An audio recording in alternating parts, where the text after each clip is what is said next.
This video will be looking at how you can combine a raw data table and a process data table. This table has all of the requirements of a raw data table. You have identified the independent variable, you have 5 variations. You have identified the dependent variable, you have 5 repeats for each version of the independent variable.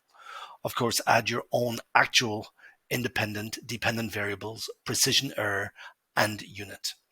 The precision of all of the recorded data is consistent. That is 1 decimal place, and it matches the precision of the precision error indicated in the label with the dependent variable. The intent here is to add process data. You can see there are 2 additional columns, both under the heading dependent variable. So this is the mean, whatever your dependent variable is, and your standard deviation of whatever your dependent variable is.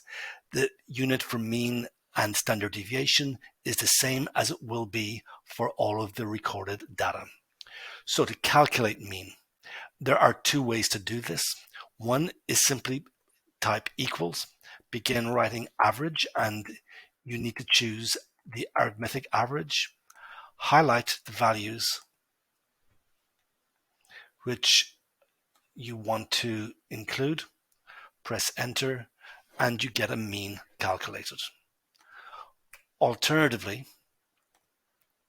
again, make sure you're in the right cell, go to formulas, choose insert formula, choose average, click on this arrow and highlight the values which you want the mean of. Press enter and click OK. This gives you the mean for your first version of your independent variable.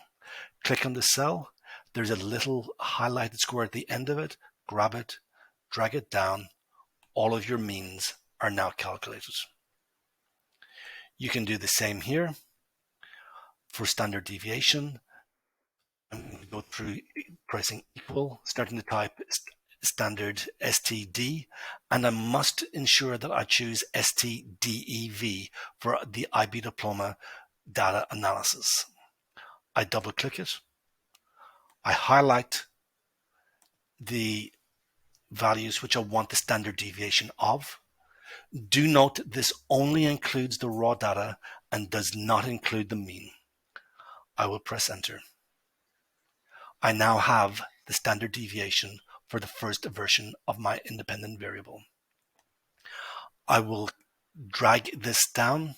I have all of my values now calculated. However, there is a problem with the process data. My raw data and my precision error have 1 decimal place. This also needs to be true of the process data. Highlight the process data, go back to home, and decrease the number of decimals. So ensure that you have 1 decimal place in this case, because all of my raw data has 1 decimal place. If you have 2 decimal places in your data, in your raw data, ensure that you have 2 decimal places in your process data. That is all for this video. The next video will be looking at calculating differences or percent differences, combining 2 raw data tables into 1 process data table.